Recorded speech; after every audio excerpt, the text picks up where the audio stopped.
ನಮಸ್ಕಾರ, ವಿವಿಸಿ ನ್ಯೂಸ್ಗೆ ಸ್ವಾಗತ. ನಾನು ತುಳಸಿ ಹರೀಶ್. ಇದೀಗ ಹೆಡ್ಲೈನ್ಸ್. ವಿಪಕ್ಷಗಳಿಗೆ ಸೆಡ್ಡು ಹೊಡೆಯಲು ಕಾಂಗ್ರೆಸ್ ತಂತ್ರ. ಡಿಸೆಂಬರ್ 5ರಂದು ಹಾಸನದಲ್ಲಿ ಸಿದ್ದರಾಮಯ್ಯ ಅಭಿಮಾನಿಗಳ ಸಮಾವೇಶ. ಕಾರ್ಯಕ್ರಮಕ್ಕೆ ಸ್ಥಳ ಪರಿಶೀಲಿಸಿ ಚರ್ಚೆ ನಡೆಸಿದ ಸಚಿವರು. ಮುಖ್ಯಮಂತ್ರಿಯವರ ಕ್ಲೀನ್ ಇಮೇಜ್ಗೆ ಧಕ್ಕೆ ತರಲು ಬಿಜೆಪಿ ಹಾಗೂ ಜೆಡಿಎಸ್ನವರು ಪ್ರಯತ್ನಿಸಿದರು. ಜನರು 3 ಕ್ಷೇತ್ರಗಳಲ್ಲಿ ಕಾಂಗ್ರೆಸ್ ಗೆಲ್ಲಿಸುವ ಮೂಲಕ ತಕ್ಕ ಉತ್ತರ ನೀಡಿದ್ದಾರೆ. ಜಿಲ್ಲಾ ಉಸ್ತುವಾರಿ ಸಚಿವ ಕೆಎನ್ ರಾಜಣ್ಣ ಹೇಳಿಕೆ. ಹಗಲಿನಲ್ಲಿ ರಾಜಾರೋಷದಿಂದ ಭೀಮನ ಓಡಾಟ. ಒಂಟಿ ಸಲಗ ಓಡಾಟಕ್ಕೆ ಬೆಕ್ಕೋಡು ಹೋಬಳಿ ವ್ಯಾಪ್ತಿಯ ಸಾರ್ವಜನಿಕರಲ್ಲಿ ಆತಂಕ. ಕಾಡಾನೆಗಳನ್ನು ಶಾಶ್ವತವಾಗಿ ಸ್ಥಳಾಂತರ ಮಾಡುವಂತೆ ಆಗ್ರಹ. ಉಪಚುನಾವಣೆಯಲ್ಲಿ ಹ್ಯಾಟ್ರಿಕ್ ಗೆಲುವು. 14 ಬಾರಿ ಬಜೆಟ್ ಮಂಡಿಸುವುದರ ಜೊತೆಗೆ ಯಶಸ್ವಿ ಮುಖ್ಯಮಂತ್ರಿಯಾಗಿರುವ ಸಿದ್ದರಾಮಯ್ಯ ಅವರಿಗೆ ಶಕ್ತಿ ಪ್ರದರ್ಶಿಸುವ ಅಗತ್ಯವಿಲ್ಲ. ಅಭಿಮಾನಿಗಳ ಒತ್ತಾಯದ ಮೇರೆಗೆ ಸ್ವಾಭಿಮಾನಿ ಸಮಾವೇಶದಲ್ಲಿ ಭಾಗವಹಿಸುತ್ತಿದ್ದಾರೆಂದು ಸಮಾಜ ಕಲ್ಯಾಣ ಇಲಾಖೆ ಸಚಿವ ಡಾ ಎಚ್ ಸಿ ಮಹದೇವಪ್ಪ ಹೇಳಿದರು.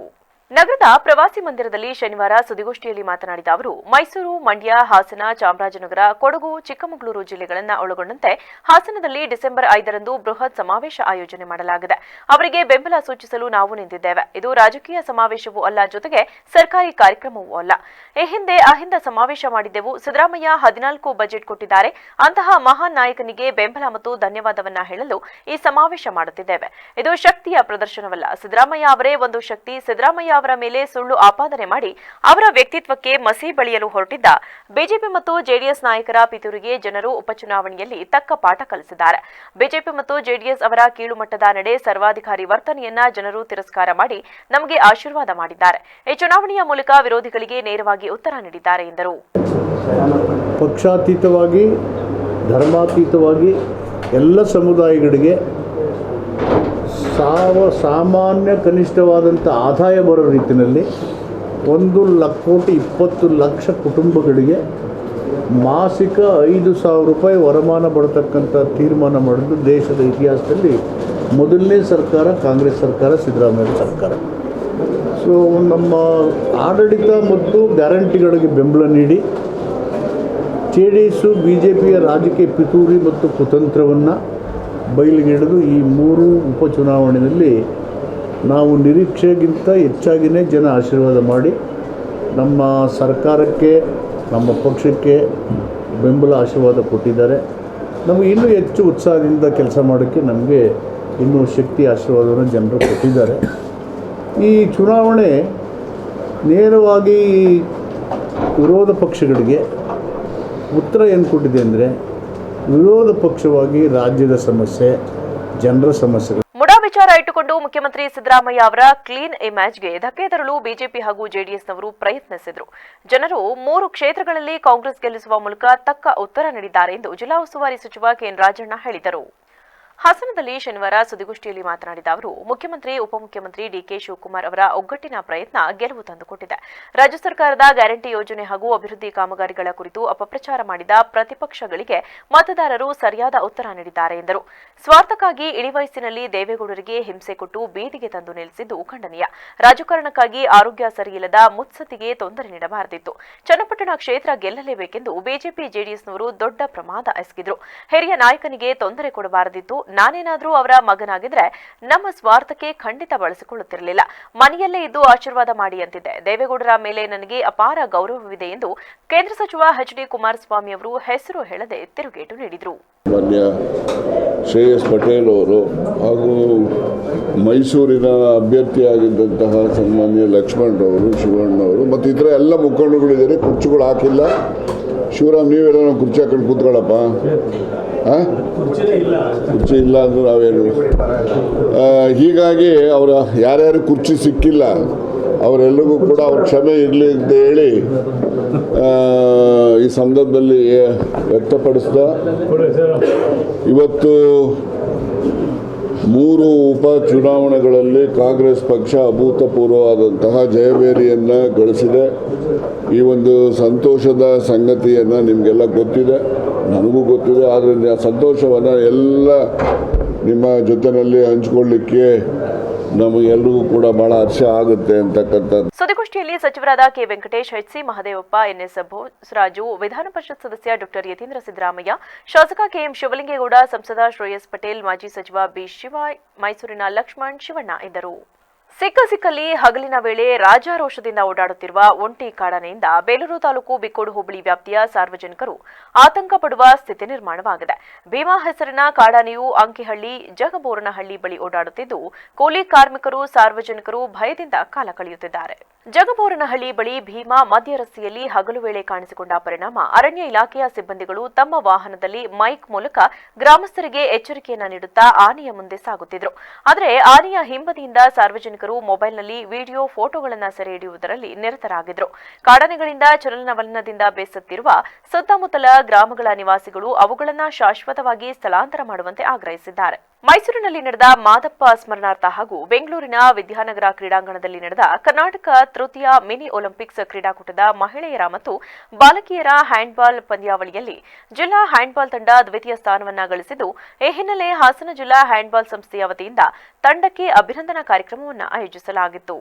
ನಗರದ ಖಾಸಗಿ ಹೋಟೆಲ್ನಲ್ಲಿ ಶನಿವಾರ ಹಮ್ಮಿಕೊಳ್ಳಲಾಗಿದ್ದ ಕಾರ್ಯಕ್ರಮದಲ್ಲಿ ಸ್ವಾಗತ ಭಾಷಣವನ್ನು ಹಾಸನ ಜಿಲ್ಲಾ ಹ್ಯಾಂಡ್ಬಾಲ್ ಸಂಸ್ಥೆಯ ಕಾರ್ಯದರ್ಶಿ ಡಾಕ್ಟರ್ ವಿಶ್ವನಾಥ್ ಸಿಎನ್ ನಡೆಸಿಕೊಟ್ಟರು.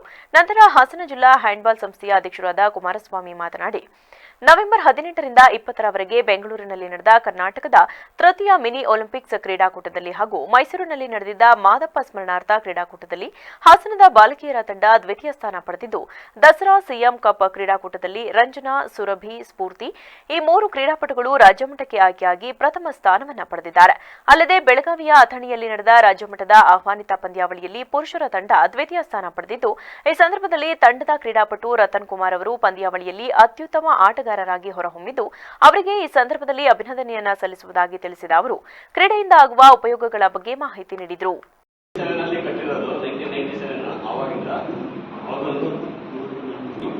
ಕಾರಣಾಂತರದಿಂದ ಅವ್ರು ಮಾತಾಡೋಕ್ಕಾಗ್ತಾ ಇಲ್ಲ, ಒಂದು ಡೆಂಟಲ್ ಪ್ರಾಬ್ಲಮ್ ಇಂದ. ಇನ್ನು ಹೆಚ್ಚಿನ ಮಾಹಿತಿ ಅವರ ಹತ್ರನೇ ಇದೆ. ಅವರೊಂದು ಕ್ಲಾಸ್. ನಂತರ ಕಾಸ್ಮಿಕ್ ಹ್ಯಾಂಡ್ಬಾಲ್ ಸ್ಪೋರ್ಟ್ಸ್ ಕ್ಲಬ್ ಅಧ್ಯಕ್ಷ ಡಾಕ್ಟರ್ ಸತೀಶ್ ಮಾತನಾಡಿ, ಕ್ರೀಡೆ ಜೊತೆ ಓದು ಮುಖ್ಯ, ಓದಿನ ಜೊತೆಗೆ ಕ್ರೀಡೆ ಮುಖ್ಯ. ಕ್ರೀಡೆಯಿಂದ ದೈಹಿಕ ಸಾಮರ್ಥ್ಯ ಹಾಗೂ ಮಾನಸಿಕ ಬಲ ಹೆಚ್ಚುತ್ತದೆ. ಪೋಷಕರು ಹಾಗೂ ಶಿಕ್ಷಕರು ಮಕ್ಕಳಲ್ಲಿರುವ ಪ್ರತಿಭೆಯನ್ನು ಗುರುತಿಸಿ ಪ್ರೋತ್ಸಾಹಿಸಿದರೆ ಸಾಧನೆ ಮಾಡಲು ಸಾಧ್ಯ ಎಂದು ತಿಳಿಸಿದ ಅವರು, ಮುಂದಿನ ದಿನಗಳಲ್ಲಿ ಕ್ರೀಡೆಗೆ ಹೆಚ್ಚು ಒತ್ತನ್ನು ನೀಡಿ ಇನ್ನೂ ಹೆಚ್ಚೆಚ್ಚು ಸಾಧನೆಯನ್ನ ಮಾಡಿ ಎಂದು ಕರೆ ನೀಡಿದರು. ಸೊ ಇನ್ನು ನೀವು ಇದಕ್ಕೆ ಹೋದ್ರೂ ಗೌರ್ಮೆಂಟ್ ಜಾಬ್ಗೆ ಹೋದ್ರೂ ಎಲ್ಲದಕ್ಕೂ ಸ್ಪೋರ್ಟ್ಸ್ ಕೋಟಾ ಇದೆ. ಈಗ ಆರ್ಮಿ ಇರ್ಬೋದು, 2%, ಸ್ಟೇಟ್ ಗೌರ್ಮೆಂಟ್ ಇರ್ಬೋದು, ಸೆಂಟ್ರಲ್ ಗೌರ್ಮೆಂಟ್ ಇರ್ಬೋದು, ಆರ್ಮಿ ಇರ್ಬೋದು, ಎಲ್ಲರದ್ದು ಸ್ಪೋರ್ಟ್ಸ್ ಕೇಳ್ತಾರೆ. ನಾನೊಬ್ಬ ವೈದ್ಯನಾಗಿ, ವಿದ್ಯಾರ್ಥಿ ವೈದ್ಯನಾಗಿ ಸರ್ಕಾರಿ ವೈದ್ಯ ಆಗಿದ್ದೀನಿ. ಆದ್ರೂ ನಾನು ನಮ್ಮ ಫೀಲ್ಡ್ ಈಗ ಏನು ಅಂದ್ರೆ ಪೇರೆಂಟ್ಸ್ಗೆ ಇರೋದೇನು ಅಂದ್ರೆ ನನ್ನ ಮಗ ಡಾಕ್ಟರ್ ಆಗಬೇಕು, ಇಂಜಿನಿಯರ್ ಆಗಬೇಕು ಅಂತ ಬಿಟ್ಟರೆ ಬೇರೆ ಇನ್ನೇನು ದಾರಿನೇ ಕಾಣ್ತಾ ಇಲ್ಲ ಅವರಿಗೆ. ಸೊ ಎಲ್ಲ ಪೋಷಕರದ್ದು ನಾನು, ಯಾಕಂದ್ರೆ ನಾನು ಇನ್ಕ್ಲೂಡಿಂಗ್ ನನ್ನ ವೈಫ್ ಕೇಳಿದ್ರು ಅವರು ಅದನ್ನೇ ಓದು ಅಂತ ಮನೆ ಮಕ್ಕಳಲ್ಲಿ ಮಾಡೋದೇ ಜಾಸ್ತಿ ಆಗ್ತದೆ. ಸೊ ಸ್ಪೋರ್ಟ್ಸ್ ಅನ್ನೋದೇನಿದೆ ನಮ್ಮ 140 ಕೋಟಿ. ಈ ವೇಳೆ 2 ವರ್ಷಗಳಿಂದ ರಾಜ್ಯವನ್ನ ಪ್ರತಿನಿಧಿಸಿ ರಾಷ್ಟ್ರಮಟ್ಟದಲ್ಲಿ ಭಾಗವಹಿಸಿದ ಕ್ರೀಡಾಪಟುಗಳಾದ ಶ್ರೇಯಸ್ ವೆಂಕಟೇಶ್, ಶ್ರೇಷ್ಠ, ನಯನಾ ದೀಕ್ಷಿತ್, ರಕ್ಷಿತ್, ದಿಶಾ ಎಲ್, ಶ್ರಾವಣಿ, ಲಾಂಛನ್, ಅಂಕಿತಾ, ಸಂಜಯ್, ಅಕ್ಷಯ್, ಚರಣ್, ಆಯುಷ್ ಮತ್ತು ಧನ್ವಿತ್ ಆನಂದ್ ಅವರಿಗೆ ಪ್ರಶಸ್ತಿ ಪತ್ರವನ್ನು ನೀಡಲಾಯಿತು. ಕಾರ್ಯಕ್ರಮದಲ್ಲಿ ಹಾಸನ ಜಿಲ್ಲಾ ಹ್ಯಾಂಡ್ಬಾಲ್ ಸಂಸ್ಥೆಯ ಸಂಘಟನಾ ಕಾರ್ಯದರ್ಶಿ ಅನಿಲ್ ಕುಮಾರ್, ಜಂಟಿ ಕಾರ್ಯದರ್ಶಿ ದರ್ಶನ್, ಸಲಹಾ ಸಮಿತಿ ಸದಸ್ಯರಾದ ನವೀನ್ ಕುಮಾರ್, ಭಾನುಪ್ರಕಾಶ್ ಹೆಚ್ಎಲ್, ತರಬೇತುದಾರರಾದ ರತನ್, ಭರತ್, ಅಕ್ಷಯ್, ಕ್ರೀಡಾಪಟುಗಳು, ಪೋಷಕರು ಸೇರಿದಂತೆ ಇತರರು ಉಪಸ್ಥಿತರಿದ್ದರು. ನಗರದ ಸ್ವಾಭಿಮಾನ ಭವನದಲ್ಲಿಂದು ಕರ್ನಾಟಕ ದಲಿತ ಸಂಘರ್ಷ ಸಮಿತಿ, ಅಂಬೇಡ್ಕರ್ ವಾದ ಜಿಲ್ಲಾ ಸಮಿತಿ ಹಾಸನ ವತಿಯಿಂದ ಜಿಲ್ಲಾ ಮಟ್ಟದ ಸರ್ವ ಸದಸ್ಯರ ಸಭೆ ಹಾಗೂ ಜಿಲ್ಲಾ ಸಮಿತಿ ಪುನರ್ರಚನೆ ಕಾರ್ಯಕ್ರಮವನ್ನು ಹಮ್ಮಿಕೊಳ್ಳಲಾಗಿತ್ತು. ಸಭೆಯನ್ನು ಉದ್ದೇಶಿಸಿ ಅಂಬೇಡ್ಕರ್ ವಾದ ರಾಜ್ಯ ಪ್ರಧಾನ ಸಂಚಾಲಕ ಮಾವಳ್ಳಿ ಶಂಕರ್ ಮಾತನಾಡಿ, ಇಂದು ಬಡವರ ಬಡತನ ಅತಿ ಕೆಳಮಟ್ಟಕ್ಕೆ ಸಾಗುತ್ತಿದ್ದು, ಶಿಕ್ಷಣ ಕೈಗೆಟಕದಷ್ಟು ದುಬಾರಿಯಾಗಿದೆ. ಅಲ್ಲದೆ ಶೋಷಿತ ವರ್ಗದವರ ಮೇಲೆ ದಿನದಿಂದ ದಿನಕ್ಕೆ ದೌರ್ಜನ್ಯಗಳು ಹೆಚ್ಚಾಗುತ್ತಲೇ ಇದ್ದು, ಇದರ ನಡುವೆ ದಲಿತ ಚಳವಳಿಗಳ ಬಗ್ಗೆ ಇಲ್ಲಸಲ್ಲದ ಅಪಮಾನಗಳು ಕೇಳಿಬರುತ್ತಲಿವೆ. ಸಂಘ ಪರಿವಾರ ಮತ್ತು ಮನುವಾದಿಗಳಿಂದ ಸಂವಿಧಾನ ರಕ್ಷಿಸುವುದು ನಮ್ಮೆದುರಿಗೆ ಇರುವ ದೊಡ್ಡ ಸವಾಲಾಗಿದ್ದು, ಸಾಮಾಜಿಕ ನ್ಯಾಯಕ್ಕಾಗಿ ರಾಜ್ಯದಲ್ಲಿ ಹೋರಾಟ ನಡೆಸಿದ ಯಾವುದಾದರೂ ಸಂಘಟನೆ ಇದ್ದರೆ ಅದು ದಲಿತ ಸಂಘರ್ಷ ಸಮಿತಿ. ದಲಿತ ಸಮಾಜ ಆಳುವ ಸಮಾಜವಾಗಬೇಕೆಂದು ಡಾಕ್ಟರ್ ಬಾಬಾ ಸಾಹೇಬ್ ಅಂಬೇಡ್ಕರ್ ಅವರ ಕನಸು ನನಸು ಮಾಡಲು ಎಲ್ಲರೂ ಶ್ರಮಿಸಬೇಕಿದೆ ಎಂದು ಕರೆ ನೀಡಿದರು. ಒಂದು ಕಡೆ ಅಸಮಾನತೆ ಅಗಾಧವಾಗಿ ಇವತ್ತು ಬೆಳೀತಾ ಇದೆ. ದೇಶದ ಸಂಪತ್ತು ಕೆಲವೇ ಜನರ ಕಪಿಮುಷ್ಟಿಯಲ್ಲಿ ಸಿಕ್ಕೊಳ್ತಾ ಇದೆ. ಕೆಲವೇ ಕುಟುಂಬಗಳು ಇವತ್ತು ದೇಶದ ಸಂಪತ್ತನ್ನು ಲೂಟಿ ಮಾಡ್ತಾ ಇದ್ರೆ ಕೇಂದ್ರ ಸರ್ಕಾರ ಅವರ ಪರವಾದಂಥ ನೀತಿಗಳನ್ನು ಇವತ್ತು ಜಾರಿ ಮಾಡ್ತಾ ಇದೆ. ಕಳೆದ 10 ವರ್ಷಗಳಲ್ಲಿ ದೇಶ ಏನು ಸಾಧನೆ ಮಾಡಬೇಕಾಯಿತು ಅದು ಸಂಪೂರ್ಣವಾಗಿ ಹಿನ್ನಡೆಗೆ ಹೋಗಿರೋದನ್ನು ನಾವು ಸೂಚ್ಯಂಕಗಳ ಮೂಲಕ ನಾವು ಗಮನಿಸಬಹುದು.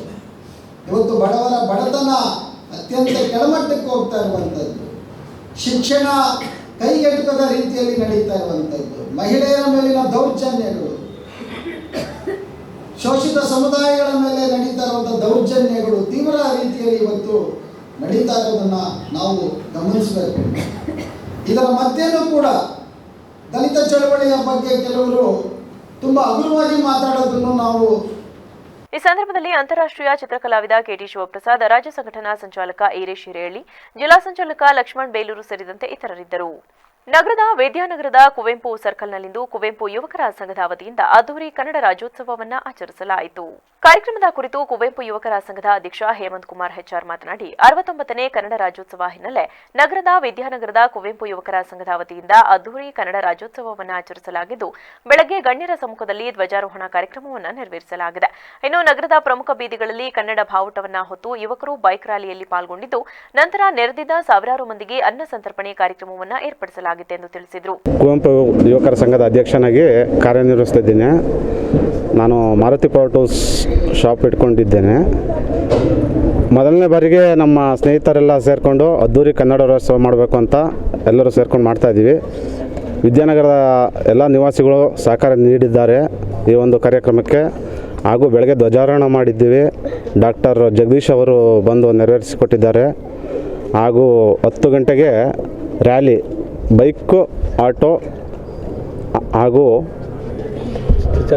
ದ್ವಿಚಕ್ರ ವಾಹನಗಳಲ್ಲಿ ರ್ಯಾಲಿ ಹೋಗಿದ್ದೇವೆ. ಈಗ ರಕ್ತದಾನ ಶಿಬಿರ ನಡೀತು ಹಾಗೂ ಅನ್ನದಾನ ನಡೀತಾ ಇದೆ. ಈ ಒಂದು ಕಾರ್ಯಕ್ರಮಕ್ಕೆ ಎಲ್ಲ ಸಹಕರಿಸಿದ ನಾಗರಿಕರು, ವಿದ್ಯಾನಗರದ ನಿವಾಸಿಗಳಿಗೂ ನನ್ನ ಹೃದಯಪೂರ್ವಕ ವಂದನೆಗಳು. ಸಂಜೆ ಗಾನ ರಸಮಂಜರಿ ಕಾರ್ಯಕ್ರಮ ಇರುತ್ತದೆ ಹಾಗೂ ಸನ್ಮಾನ ಗಣ್ಯರಿಗೆ ಸನ್ಮಾನ. ಈ ಸಂದರ್ಭದಲ್ಲಿ ಸಂಘದ ಸದಸ್ಯರಾದ ಗಿರೀಶ್ ಕುಮಾರ್, ಹರೀಶ್, ಚೇತನ್, ಸತೀಶ್, ಸೋಮಶೇಖರ್ ಸೇರಿದಂತೆ ಇತರರಿದ್ದರು. ನಗರದ ಕನ್ನಡ ಸಾಹಿತ್ಯ ಭವನದಲ್ಲಿಂದು ಅಂಚೆ ಮನೋರಂಜನಾ ಕೂಟ, ಪ್ರಧಾನ ಅಂಚೆ ಕಚೇರಿ ಹಾಸನದ ವತಿಯಿಂದ ಮನೋರಂಜನಾ ಕೂಟದ ವಾರ್ಷಿಕೋತ್ಸವ ಹಾಗೂ ಸರ್ವ ಸದಸ್ಯರ ಸಭೆ ಮತ್ತು ಕನ್ನಡ ರಾಜ್ಯೋತ್ಸವ ಕಾರ್ಯಕ್ರಮವನ್ನು ಹಮ್ಮಿಕೊಳ್ಳಲಾಗಿತ್ತು. ಕಾರ್ಯಕ್ರಮದ ಕುರಿತು ಅಂಚೆ ಸಹಾಯಕ ಅಧೀಕ್ಷಕರಾದ ದಯಾನಂದ್ ಹೆಚ್ಆರ್ ಮಾತನಾಡಿ, ಇಂದಿನ ಆಧುನಿಕ ಸಮಾಜದಲ್ಲಿ ಪ್ರತಿಯೊಬ್ಬರೂ ಒತ್ತಡದಲ್ಲಿ ಜೀವನ ಸಾಗಿಸುತ್ತಿರುವುದರಿಂದ ಮನುಷ್ಯನ ನೆಮ್ಮದಿಗಾಗಿ ಸಾಂಸ್ಕೃತಿಕ ಹಾಗೂ ಮನರಂಜನಾ ಕಾರ್ಯಕ್ರಮಗಳು ಅತ್ಯವಶ್ಯಕವಾಗಿದ್ದು, ಸಾಂಸ್ಕೃತಿಕ ಚಟುವಟಿಕೆಗಳಿಂದ ವ್ಯಕ್ತಿತ್ವ ವಿಕಸನಗೊಳ್ಳುವುದರ ಜೊತೆಗೆ ಸೌಹಾರ್ದತೆಯ ವಾತಾವರಣ ಮೂಡಿಸುತ್ತವೆ. ಈ ಹಿನ್ನೆಲೆ ಕನ್ನಡ ರಾಜ್ಯೋತ್ಸವದ ಹಿನ್ನೆಲೆ ಅಂಚೆ ಮನೋರಂಜನಾ ಕೂಟ ಕಾರ್ಯಕ್ರಮವನ್ನು ಎಲ್ಲ ಸದಸ್ಯರು ಹಾಗೂ ಅವರ ಕುಟುಂಬದವರಿಗೆ ಏರ್ಪಡಿಸಲಾಗಿದ್ದು, ಎಲ್ಲರೂ ಉತ್ಸುಕರಾಗಿ ಆಟೋಟಗಳಲ್ಲಿ ಭಾಗವಹಿಸಿ ಸಂತಸವನ್ನು ವ್ಯಕ್ತಪಡಿಸಿದ್ದಾರೆಂದು ತಿಳಿಸಿದರು. ಕನ್ನಡ ರಾಜ್ಯೋತ್ಸವ ಕಾರ್ಯಕ್ರಮವನ್ನು ಹಮ್ಮಿಕೊಂಡಿದ್ದೀವಿ. ನಾವು ಈ ಅಂಚೆ ಕಚೇರಿಯಲ್ಲಿ ಕೆಲಸ ಮಾಡಬೇಕಾದ್ರೆ ಏನಾಗುತ್ತೆ ಅಂದರೆ, ನಾವು ನಮ್ಮ ಕುಟುಂಬದ ಸದಸ್ಯರ ಜೊತೆ ಕಾಲ ಕಳೆಯೋದೇ ಅಂತ ಸ್ವಲ್ಪ ಒತ್ತಡದಲ್ಲಿ ನಾವು ಇರ್ತೀವಿ. ಪ್ರತಿದಿನ ನಾವು ಹಣಕಾಸಿನ ವ್ಯವಹಾರವನ್ನು ಮತ್ತು ಪತ್ರ ವ್ಯವಹಾರವನ್ನು ನಡೆಸ್ತಾ ಇರೋದ್ರಿಂದ ಈ ಮಧ್ಯೆ ನಾವು ನಮ್ಮ ಮನೋರಂಜನಾ ಕೂಟದ ವತಿಯಿಂದ ನಮ್ಮ ಮನೋರಂಜನಾ ಕೂಟದ ಸದಸ್ಯರು ಮತ್ತು ಅವರ ಕುಟುಂಬದ ಸದಸ್ಯರಿಗೂ ಸಹ, ಮಕ್ಕಳಿಗೂ ಸಹ ಪ್ರತ್ಯೇಕವಾದ ಮನೋರಂಜನೆ ಸಿಗಬೇಕು ಅನ್ನೋ ಉದ್ದೇಶದಿಂದ ಈ ಒಂದು ಕನ್ನಡ ರಾಜ್ಯೋತ್ಸವದ ಜೊತೆಗೆ ಮನೋರಂಜನಾ ಕೂಟದ ಸಭೆಯನ್ನು ಸಹ ಏರ್ಪಡಿಸಿಕೊಂಡು ಈ ಸಭೆಯಲ್ಲಿ ನಾವು ನಮ್ಮ ವಾರ್ಷಿಕ ಲೆಕ್ಕಪತ್ರವನ್ನು ಸಮಿತಿಯಿಂದ ವರದಿಯನ್ನು ಮಂಡಿಸೋದ್ರ ಜೊತೆಗೆ ಎಲ್ಲ ಸದಸ್ಯರಿಗೂ ಸಹ ನಾವು ಒಂದು ಮನೋರಂಜನೆ ನೀಡಲಿಕ್ಕೋಸ್ಕರ ವಿವಿಧ ರೀತಿಯ ಬಗೆಯ ಆಟೋಟ. ಮೊದಲು ಕನ್ನಡಿಗರು ಭಾಷಾ ಅಭಿಮಾನಕ್ಕೆ ಪ್ರಾಮುಖ್ಯತೆ ಕೊಡುವುದು ಬಹುಮುಖ್ಯವಾಗಿದೆ ಎಂದು ಜಿಲ್ಲಾ ಕನ್ನಡ ಸಾಹಿತ್ಯ ಪರಿಷತ್ತಿನ ಅಧ್ಯಕ್ಷರಾದ ಮಲ್ಲೇಶ್ ಗೌಡ ತಿಳಿಸಿದರು. ಚನ್ನರಾಯಪಟ್ಟಣದ ವೈದ್ಯ ಸ್ಕೂಲ್ ಆಫ್ ನರ್ಸಿಂಗ್ ಹಾಗೂ ತಾಲೂಕು ಕನ್ನಡ ಸಾಹಿತ್ಯ ಪರಿಷತ್ ವತಿಯಿಂದ ನಡೆದ 69ನೇ ಕನ್ನಡ ರಾಜ್ಯೋತ್ಸವ ಹಾಗೂ ಜಿಲ್ಲಾ ರಾಜ್ಯೋತ್ಸವ ಪ್ರಶಸ್ತಿ ಪುರಸ್ಕೃತರಿಗೆ ಅಭಿನಂದನಾ ಸಮಾರಂಭದಲ್ಲಿ ಮಾತನಾಡಿದ ಅವರು, ಮೊದಲು ಕನ್ನಡಿಗರು ಕನ್ನಡ ಭಾಷೆ, ನೆಲ, ಜಲ ಇವುಗಳಿಗೆ ಹೆಚ್ಚಿನ ಪ್ರಾಮುಖ್ಯತೆಯನ್ನು ನೀಡುವುದು ಸೂಕ್ತವಾಗಿದೆ. ಈಗಾಗಲೇ ಕರ್ನಾಟಕದ ಗಡಿಭಾಗಗಳಲ್ಲಿ ಕನ್ನಡ ನಶಿಸಿ ಹೋಗುತ್ತಿದ್ದು, ಈ ಕನ್ನಡ ಭಾಷಾ ಅಭಿಮಾನವನ್ನು ಉಳಿಸಲು ಸಾವಿರಾರು ಕನ್ನಡ ಅಭಿಮಾನಿಗಳ ಹೋರಾಟ ಬಹುಮುಖ್ಯವಾಗಿದೆ ಎಂದರು. ಈ ಕರ್ನಾಟಕ ಮತ್ತು ಕನ್ನಡ ಅನ್ನುವಂತಹ ಶಬ್ದಗಳು ಈಗ ಕನ್ನಡ ಭಾಷೆಗೂ ಅನ್ವಯ ಆಗ್ತಾ ಬರ್ತಾ ಇದೆ. ಕನ್ನಡ ಮೂಲತಃ ಭಾಷೆ ಹೆಸರಾಗಿರಲಿಲ್ಲ ಮಕ್ಕಳೇ, ನಿಮ್ಮ ಗಮನದಲ್ಲಿ ಅದಿರಲಿ. ಕನ್ನಡ ಅನ್ನುವಂತಹದ್ದು ಮೂಲತಃ ಈ ನಾಡಿನ ಪ್ರಾತಿನಿಧಿಕ ಶಬ್ದ ಆಗಿತ್ತು, ನೆಲದ ಹೆಸರಾಗಿತ್ತು. ಕರ್ಪ್ಲೆಸ್ ನಾಡು, ಕರ್ನಾಡು, ಕನ್ನಾಡು ಆಗಿ ಆ ಕನ್ನಾಡುವಿನ ಭಾಷೆಯೇ ಕನ್ನಡ ಭಾಷೆ. ಹಾಗಾಗಿ ಕನ್ನಡ ಅನ್ನುವಂತಹದ್ದು ಮೂಲತಃ ನಾಡಿನ ಭಾಷೆ ಹೆಸರಾಗಿದ್ದು ಆನಂತರ ಭಾಷೆಗೆ ಅದು ಅನ್ವಯ ಆಗಲಿಕ್ಕೆ ಆರಂಭ ಆಯಿತು. ಕನ್ನಡ ಅನ್ನೋ ಶಬ್ದವೇ ಬಹಳ ಅದ್ಭುತವಾದದ್ದು. ನಾಡಿಗೂ ಭಾಷೆಗೂ ಈ ಶಬ್ದದ ತಾಲೂಕು ಕನ್ನಡ ಸಾಹಿತ್ಯ ಪರಿಷತ್ತಿನ ಅಧ್ಯಕ್ಷ ಹೆಡೆನಹಳ್ಳಿ ಲೋಕೇಶ್ ಮಾತನಾಡಿ, ಕನ್ನಡ ನಾಡು ನುಡಿಗೆ ಸಂಬಂಧಪಟ್ಟ ಹಾಗೆ ಕನ್ನಡಿಗರು ಹರಿದು ಹಂಚಿ ಹೋಗಿದ್ದರು. ಇದನ್ನು ಮನಗಂಡು ಕನ್ನಡದ ಏಕೀಕರಣಕ್ಕೆ ಹಲವು ಮಹನೀಯರ ಹೋರಾಟ ಕೊಡುಗೆ ಅಪಾರವಾದದ್ದು. ಡಾಕ್ಟರ್ ರಾಜ್ಕುಮಾರ್ ಅವರ ಹೋರಾಟದ ಬದುಕು ಎಲ್ಲರಿಗೂ ಮಾದರಿಯಾಗಿದೆ. ಕೇವಲ ಚಲನಚಿತ್ರಗಳು ಅಲ್ಲದೆ ಅವರ ಕನ್ನಡದ ಭಾಷಾಭಿಮಾನ ಮೆಚ್ಚುವಂತಹದ್ದು. ನಮ್ಮ ನಾಡು ಶ್ರೀಮಂತವಾದ ನಾಡು. ದೇಶದಲ್ಲಿ ಅತಿ ಹೆಚ್ಚು ಜ್ಞಾನಪೀಠ ಪ್ರಶಸ್ತಿಯನ್ನ ಪಡೆದ ರಾಜ್ಯವಾಗಿದ್ದು ಸಮೃದ್ಧಿಯ ತವರೂರಾಗಿದೆ ಎಂದರು. ಯಾಕಂದ್ರೆ ಆರೋಗ್ಯದ ಒಂದು ಪೂರ್ವಭಾವಿ ಇಲಾಖೆಯಲ್ಲಿ ಪೂರ್ವಭಾವಿ ಸಂಸ್ಥೆಯಲ್ಲಿ ಕೆಲಸ ಮಾಡ್ತಾ ಇರ್ತಕ್ಕಂಥವ್ರು ನಿಮ್ಮ ಮಧ್ಯೆಯಲ್ಲಿ ಮಾಡಿದೆ.